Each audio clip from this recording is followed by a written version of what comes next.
Hello students, welcome to Affairscloud. My name is Vikas. So friends, we have an application by the name Careers Cloud which you can go and download through the Play Store. And once you have downloaded, you can log in with your Gmail ID. And why I am suggesting you this application, because this is the one-stop solution for all the current affairs. This is the best of the best application and the platform where you can enhance your learning through help.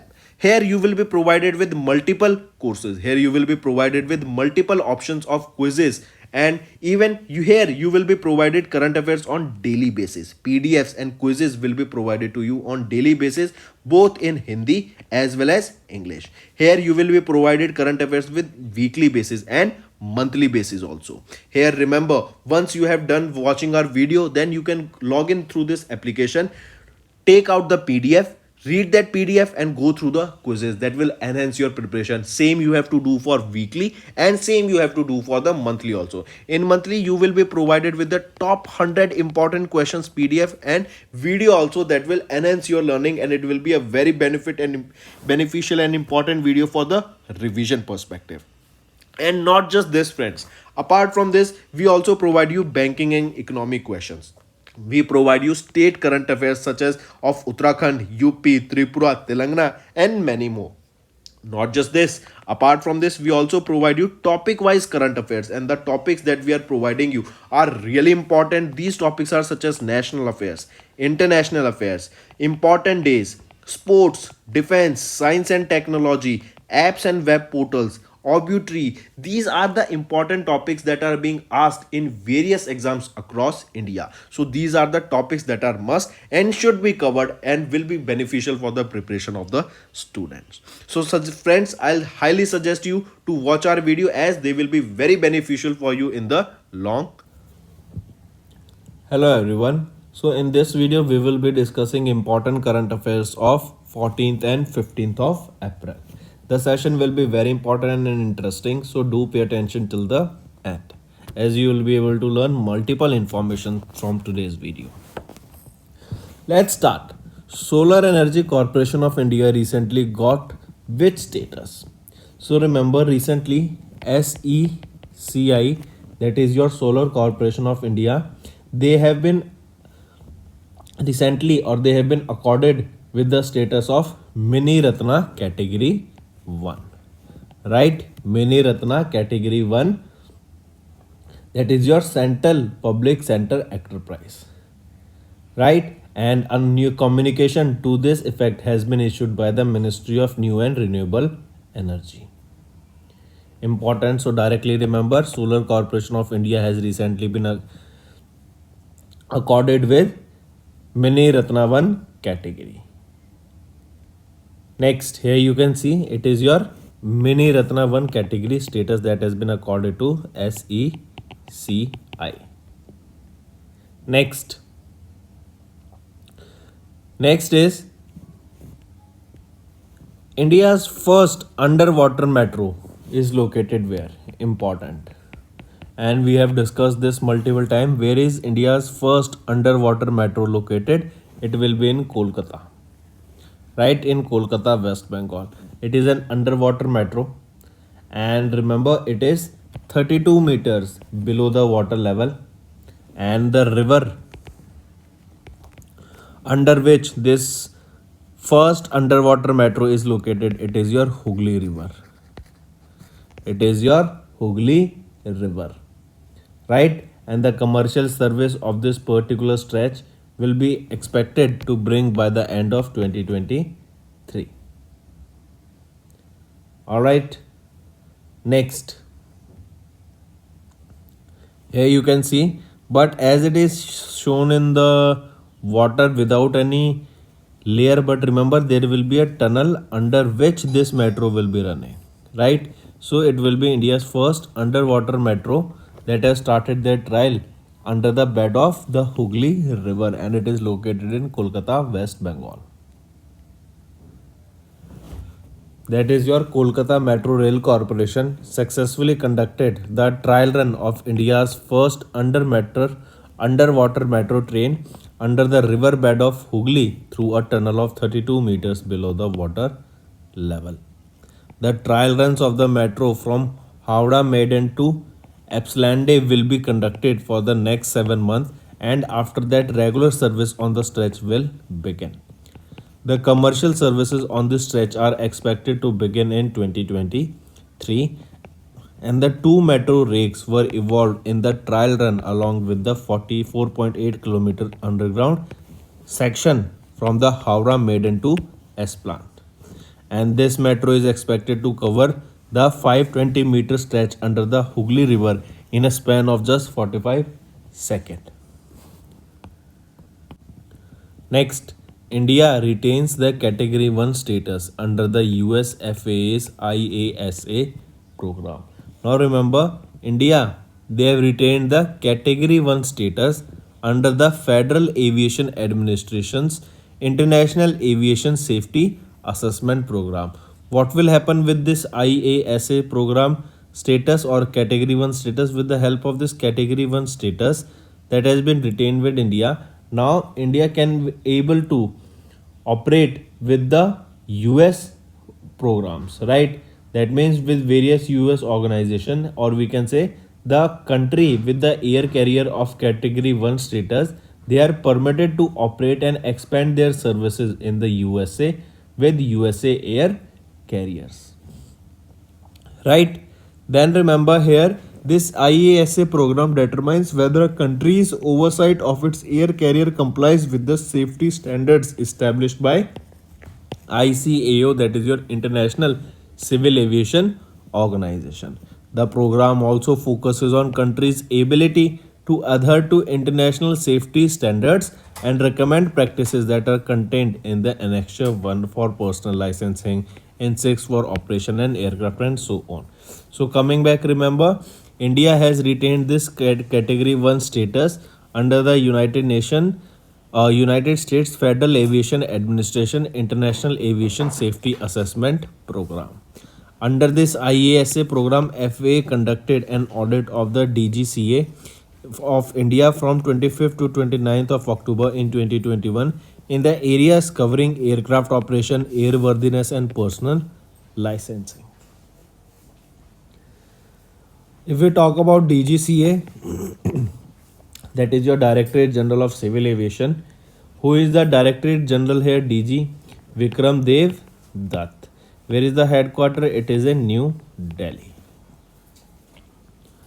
Next, which is the first drone startup to receive Agri Drone subsidy? I repeat, which is the first drone that will be receiving the Agri Drone subsidy? It is your Garuda Aerospace.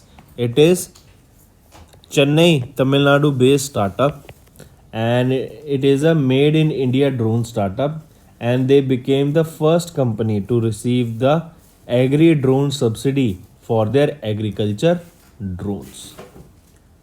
This subsidy is a part of the government's effort to promote and use of agriculture drones that will be enhancing their spraying capability, enhancing their irrigation facility. They will be able to monitor their fields, large amount of fields, right? So they will be definitely helping your in agriculture sector, and they will be helping your farmers. Apart from this, remember, Garuda Kisan drones, they were approved by Directorate General of Civil Aviation and were given to 8 farmers at an event that was held in Pune, Maharashtra. Garuda Kisan drones would help the farmers to manage, monitor the health of crops, as well as detect and identify the areas that require water as well as fertilizers. This will benefit farmers not only by making their jobs easier and more efficient, but also will help us to increase the agriculture productivity and reduce the food waste. Next, which country topped in the artificial intelligence investment? According to the AI Index report for the year 2023 that was recently released, into this artificial intelligence index report of 2023, and remember, this was the 6th edition of this annual artificial intelligence index report that was published by Stanford University Human Centered Artificial Intelligence, and in this they stated the rank of India is 5th. But the question asked here is which country has stopped the artificial intelligence investment? It is your United States of America. Right? Very important, take a note of this. USA is in the top in terms of artificial intelligence with a total of $47.4 billion investment from US. On second, it is your China with $13.4 billion investment. With UK, it is 4.4 billion, and with Israel on fourth, it is $3.24 billion. Whereas India is on the fifth position. Right now, we are seeing various artificial intelligence models are coming up. Some are your chatbots. Now we can say we can make images with the help of artificial intelligence. It is a text to image. It is a text to image generator. Now we are seeing in future that a text to video creator will also be located, that just by typing you will be able to generate a video, or just by typing you will, or you are currently able to generate various texts also. So these are your artificial intelligence. One of the chatbots which started the era of artificial intelligence, it is your chat GPT. Now it is your chat GPT is known as GPT-4, that is the latest updated version. It was launched by OpenAI, and Microsoft funded $10 billion into the chat GPT. Alright, next. So here you can see, according to Artificial Intelligence Index report of 2023, the sixth edition of this annual Artificial Intelligence Index report was released by HAI, that is Stanford University's Human Centered Intelligence. Here the rank of India was fifth, and it was topped by USA with $47.4 billion.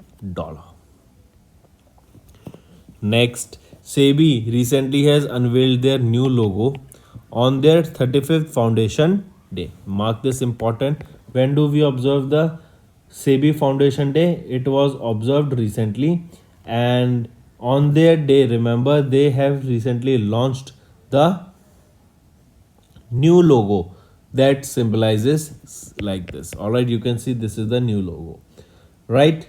And it was on the occasion of their 35th Foundation Day. They have launched this new logo. Directly remember. When was SEBI established? If we ask when was your Foundation Day, it is on 12th of April. Question can be asked, when was it founded? It was founded in 1988. Right? Next.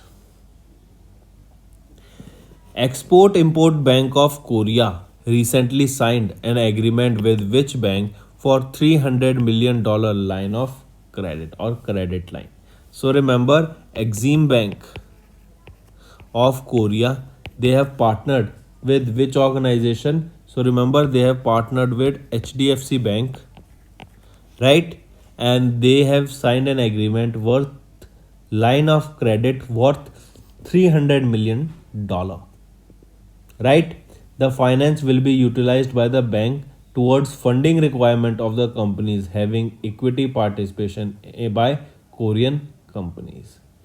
Correct? So the correct option here becomes, it is your HDFC Bank that has signed a pact with Exim Bank of Korea, that is Export Import Bank of Korea, for line of credit worth $300 million. Right? Apart from this, remember HDFC Mutual Fund, they have launched a scheme for large, mid and small cap segments apart from it. If we talk about HDFC only, remember Shashidhar Jagdishan, he is the managing director and CEO. 1994 he was established. This bank HDFC was established, and the headquarter it is in Mumbai, Maharashtra. What is the tagline for this HDFC Bank? It is "We understand your world." I repeat, what is the tagline here? We understand your world. Next is your Canara Bank.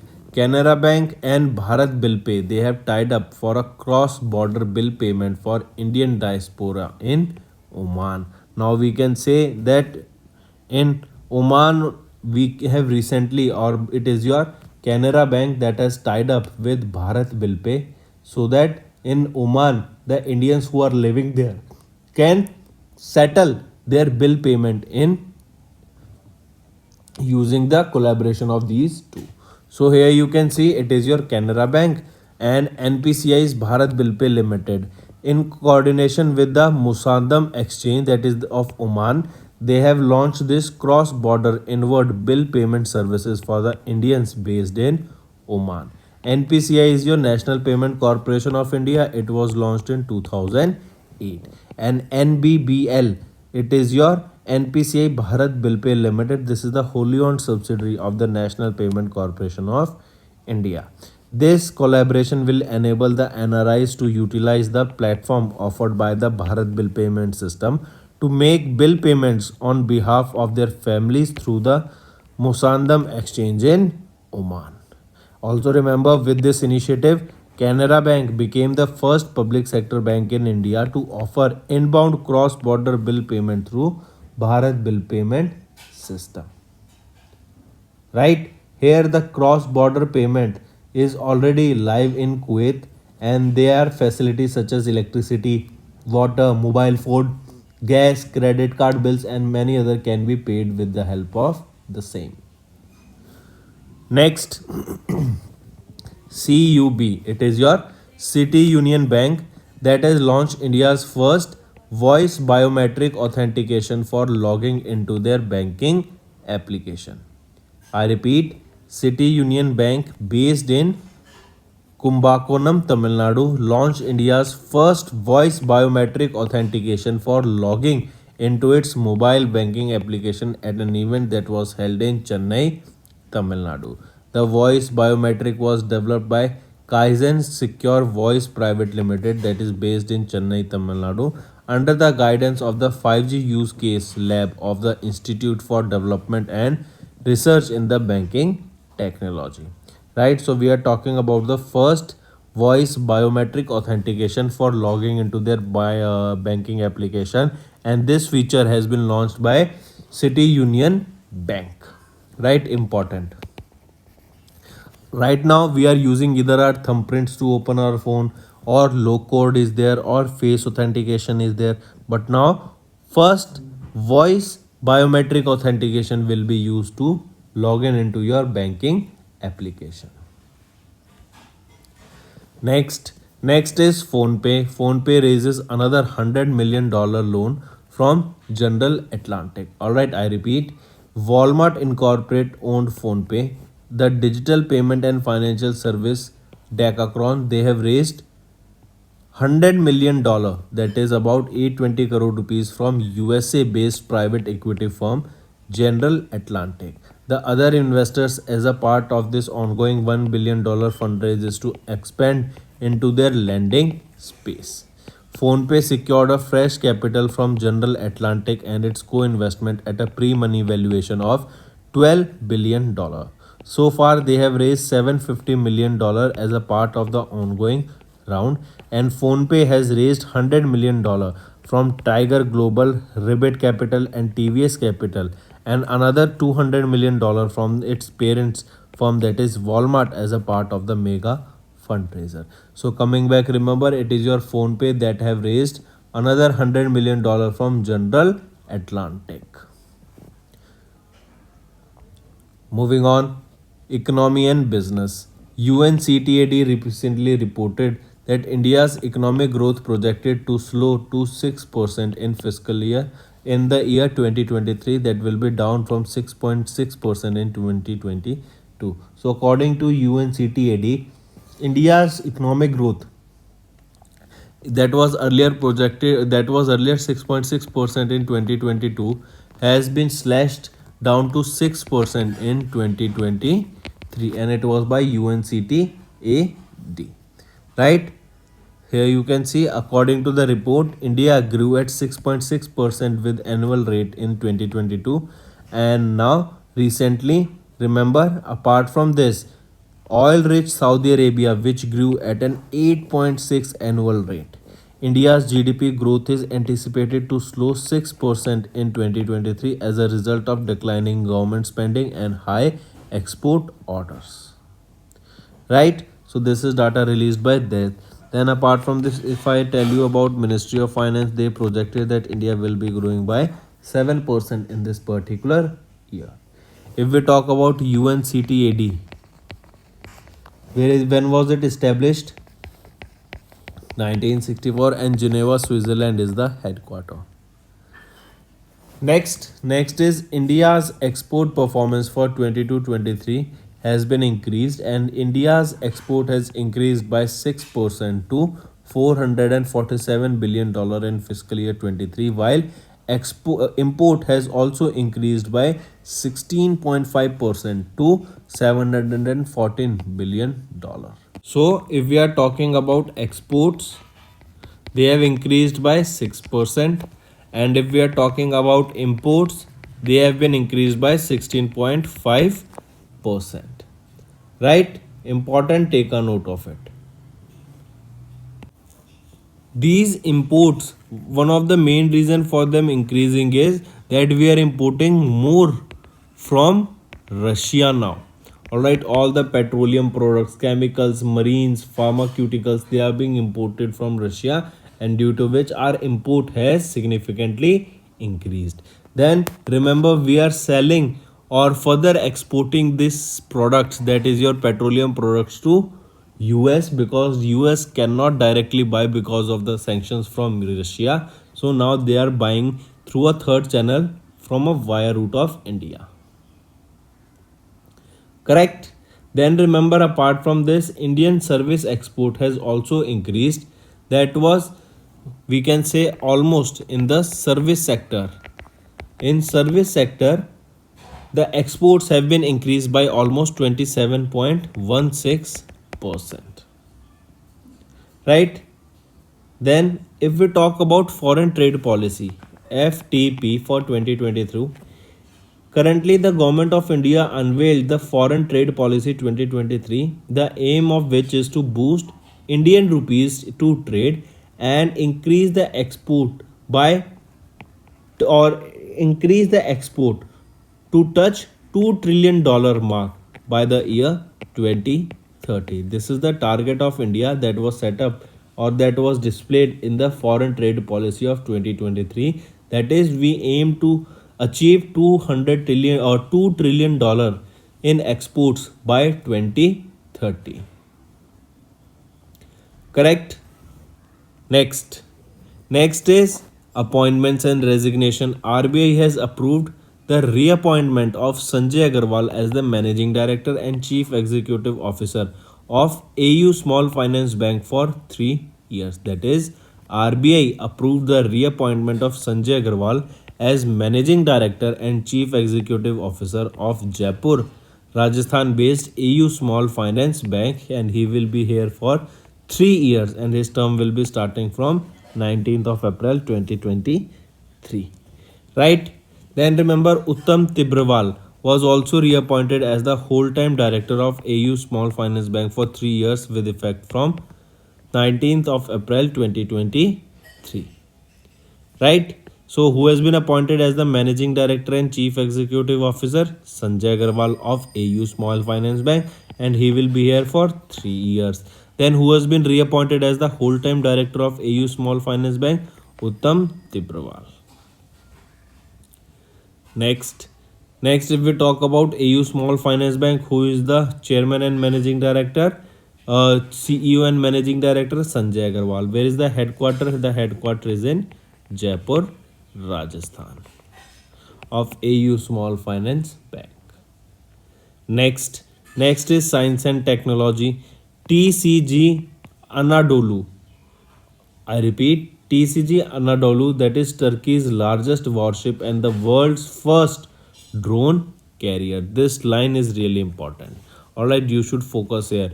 First drone carrier, that will be the world's first drone carrier. It has been launched by whom? It has been launched by Turkey, and it is your TCB Anadolu. That is the country's largest warship and the world's first unmanned combat air vehicle. That is the world's first drone carrier. TCG Anadolu, it was built as a part of multi-purpose amphibious assault ship project that trial of which began in March 2022. Right? It was built where? It was built in Istanbul, Turkey. So coming back, world's first drone carrier and one of the largest warship of Turkey. It is your TCG Anadolu, as you can see here in the picture. It can travel 9,000 nautical miles at a maximum speed of 20.5 knots. Alright, moving on. Here you can see President of the Republic of Turkey has officially unveiled TCG Anadolu, that is the country's largest warship and the first world unmanned combat aerial vehicle, or we can say it is the world's first drone carrier. Next is related to obituary. National award winning actress Uttara Baukar has passed away. As you can see her in the picture, she is a national award winning actress, a theatre artist. Utkara Baukar, she passed away in Pune, Maharashtra at the age of 79. She was born in 1944 in the month of August. Right? Then Uttara Baukar, who was acting career spanned more than 5 decades and also was trained at National School Drama in New Delhi. She has performed in more than 50 plays and have done multiple movies also.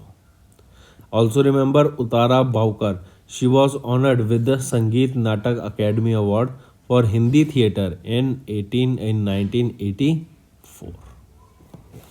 Next is books and authors. Recently, Gandhi, Siyasat or Sampradayikta. I repeat, Gandhi, Siyasat or Sampradayikta. This is the name of the book that was recently authored by journalist Piyush Bable. Alright, I repeat, who is the author of this book? Gandhi, a Siyasat and Sampradayikta. It was authored by journalist Piyush Bable. Right, very important, take a note of this. All right, Piyush Bable authored a new book that is Hindi. It was authored in Hindi, that is Gandhi, Siyasat and or Sampradayikta. Right, Mahatma Gandhi's belief about religion, politics, struggle for freedom from the British, all were discussed in this particular book. This book is being published by Genuine Publications and Media Private Limited. This book also indicates the Hindu Muslim roles and the blame that was tried to put out on Mahatma Gandhi. Next is health special issue of CSIR magazine was released, that is Vigyan Pragati and Science Reporter. I repeat, health special issues of the Council of Scientific and Industrial Research, popular science magazine Vigyan Pragati and Science Reporter were released at the ICMR headquarters in New Delhi. These magazines were released by Dr. Rajiv Bell, who is the Secretary of the Department of Health Research and Director General of ICMR, and Professor Ranjana Agarwal, the Director of CSIR, National Institute of Science, Communication and Policy Research. Correct? Next, these two magazines you need to remember, they were recently launched or released. When do we observe Siachen Day? When do we observe Siachen Day? Siachen Day is observed every year on 13th of April, and this day is basically to honor the bravehearts of the Indian Army who sacrificed their lives during the line of duty of Operation Meghdut. Alright, during this operation of Meghdut, only the soldiers who lost their life, in order to celebrate this day is observed, that is your Siachen Day on 13th of April. Alright, in the year 2023, it was the 39th edition of this Siachen Day. Right, what was Operation Meghdut? Operation Meghdut was led by Major R.S. Sandhu. In 1984, this operation was carried out, Operation Meghdut, with the codename for the Indian Armed Forces operation to seize the control of the Siachen Glacier. Alright, that is now in Union Territory Jammu and Kashmir. Next, here you can see Siachen Day on 13th of April. Next, When do we observe anniversary of the Jallianwala Bagh massacre? See, Jallianwala Bagh massacre this year in 2023, it was 104th anniversary of this Jallianwala Bagh massacre, and this Jallianwala Bagh massacre is also known as Amrit massacre. It took place on 13th of April in 1919, right, in Punjab. The day also aims to pay homage to the victims of the massacre and reflect on the impacts of the event on the independence of India. Right? If we talk about this Jallianwala Bagh massacre on 13th of April in 1990, this was your Baisakhi festival, that is a harvest festival in Punjab, and thousands of Indians were gathered at the Jallianwala in Amritsar, Punjab, and during which the General Dyer, he has announced a permanent curfew there and also asked their soldiers to open fire on the Indian peasants, due to which we saw multiple people, thousands of people died during this incident. Right, it was reported around 1650 rounds of bullet were fired at the crowd. All right, so coming back, it is your 13th of April that we observe Jallianwala Bagh massacre. It is the anniversary of the Jallianwala Bagh massacre, and in 2023 it was the 104th anniversary.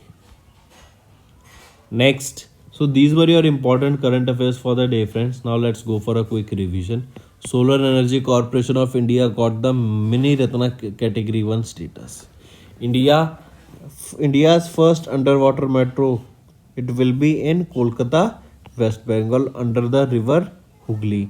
Then India retains the Category 1 status under US FAA's IASA program. Drone startup Garuda Aerospace became the first to receive Agri Drone subsidy. AI Index Report 2023. Here India ranked 5th with the most AI investments, and USA has topped the list here. SEBI has unveiled no new logo with modern design on the 35th Foundation Day. HDFC Bank, they signed a pact with Exim Bank of Korea for $300 million line of credit, and HDFC have launched mutual fund schemes for large, mid and small cap segments. Canara Bank, Bharat Bill Pay to tie up for cross-border bill payment for Indian diaspora in Oman. City Union Bank launched India's first voice biometric authentication for logging into its banking application.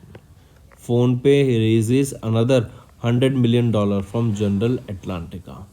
Next, UNCTAD report reported that India's economic growth projected to slow to 6% in 2023. That will be down from 6.6% in 2022. Then India's export performance for 22-23 was released, and India's export grew by 6%, whereas the imports increased by 16.5%. RBI approved the reappointment of Sanjay Agarwal as chairman, as managing director and chief executive officer of AU Small Finance Bank for 3 years. CCI approved the acquisition of certain shareholdings of BTS Investment and BTS VCC by Universal. Alright, NBC Universal. Then tag TCG Anadolu. Alright, this is Turkey's largest warship and the world's first drone carrier that is being built by Turkey. That is your TCG Anadolu. National award winning actress Uttara Baukar has recently passed away. Journalist Piyush Babli has authored a new book, that is Gandhi Siyasat aur Sampradayikta. Health special issue of CSIR magazine Vigyan Pragati and Science Reporter was released. 39th Siachen Day is observed on 13th of April, and 104th anniversary of Jallianwala Bagh massacre observed on 13th of April. So these were your important current affairs for the day, friends. Now let's do some revision current affairs. For example, when do we observe International Day of Human Space Flight 2023? It is observed on 12th of April. Next, International Monetary Fund, they released their World Economic Outlook for 2023, and in that they have cut the India's GDP forecast for fiscal year 24 to 5.9%, that was earlier, and that was projected for fiscal year 25 to be 6.3%. 6.5%. So as of now, we need to remember 6.5%. Next is Andaman and Nicobar Command conducted a joint military exercise, that is exercise Kavach. Important exercise, take a note of it. Next, Madhya Pradesh products including gond painting, sharbati wheat, they have got the GI tag. I repeat, it is your Madhya Pradesh that have got the gond painting, or they have got the GI tag for their product, that is gond painting and sharbati rice. Right? Next is NCRTC. They have named the India's first semi-high speed regional rail service as Rapid X. I repeat, what is the name of the India's first semi-high speed regional rail service? That is Rapid X. So these were your important current affairs for the day, friend. Now let's move to homework. District Disability Rehabilitation Center is an initiative of which of the Union Ministry? Second, which city is the host of the Global Clean Energy Action Forum? Third, which state has announced to set up Niti Aayog like state level institution? So these are your 3 homework questions. I hope you have understood the assignment. All you have to do now is like the video and comment below and let us know what are your views for the same. If you want us to continue with such session, then I want to see maximum participation of the students in liking and commenting below. So that's all for the day. Thank you and have a nice day. That's all for the day, friends. I hope you enjoyed the session, and you can follow us on the YouTube channel, as well as apart from YouTube channel, you can go and follow us at Affairscloud Telegram channel. And if you have any queries related to the content or the of courses offered to you or the payment which you did on the application, you can contact us on the number provided, that is 7677333862. Apart from this, friends, you can follow us on the Facebook as well as on Instagram handle, that is Affairscloud_official. In the end, friends, if you use a code that is Vikas10, you will be getting an additional extra 10% discount by using this code Vikas10. Also, if you have any problem regarding the course purchase, any problem regarding to our application, you can contact us on the mobile number, that is 9677333862. And if you want to mail us, you can also mail us on support@affairscloud.com, and I assure you that our representative from us will be contacting you soon and resolving your issue.